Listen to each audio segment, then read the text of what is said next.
Alright guys, welcome back to another recap. Today we're going to be going over the trade I took today on ES. To start out the day, we have a inner liquidity sweep, gets beautiful retrace, starts making higher highs. We also get a SMT and these 4-hour lows. We get an SMT off these 4-hour lows, as you can see.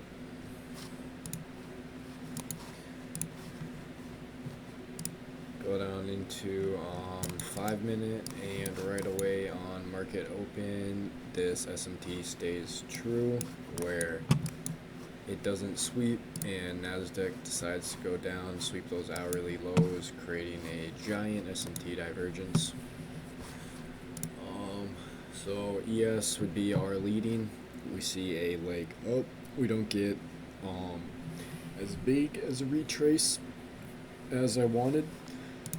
But on Nasdaq, we pretty easily got the retrace, and I mean, in situations like this, you guys got to understand that sometimes when there is a leading index, the leading index is so high it doesn't even come down and retrace, while the lagging, since it's in a more lower standpoint, retraces.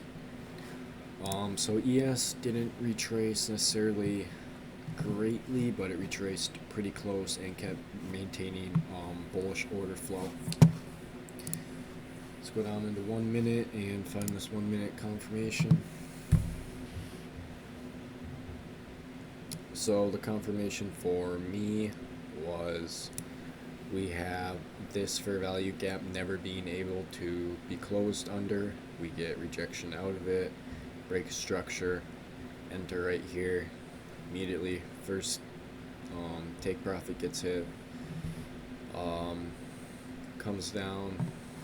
Later on in the day at 10:19, we have our second take profit being hit, and that would be the last take profit hit for the rest of the day. Nasdaq hit. Let me play this out. Pretty sure Nasdaq hit all three, if I'm not mistaken. Yeah.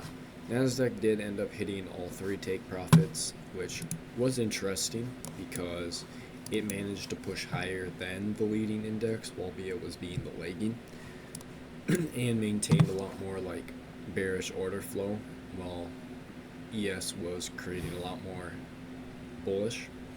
So that's pretty interesting. I'm gonna go in and see if I can find out why. My consensus for tomorrow is probably, unless this is happening right now, my consensus for tomorrow is probably going to be bearish. But this sweep right here is kind of off-putting me. Get rid of this. Yeah. Depending how tonight turns out, I might, if it manages to close below this fair value gap, I'd be bearish tomorrow, but we'll all see what happens. So yeah, in the trade recap today, pretty good trade. Made $337. So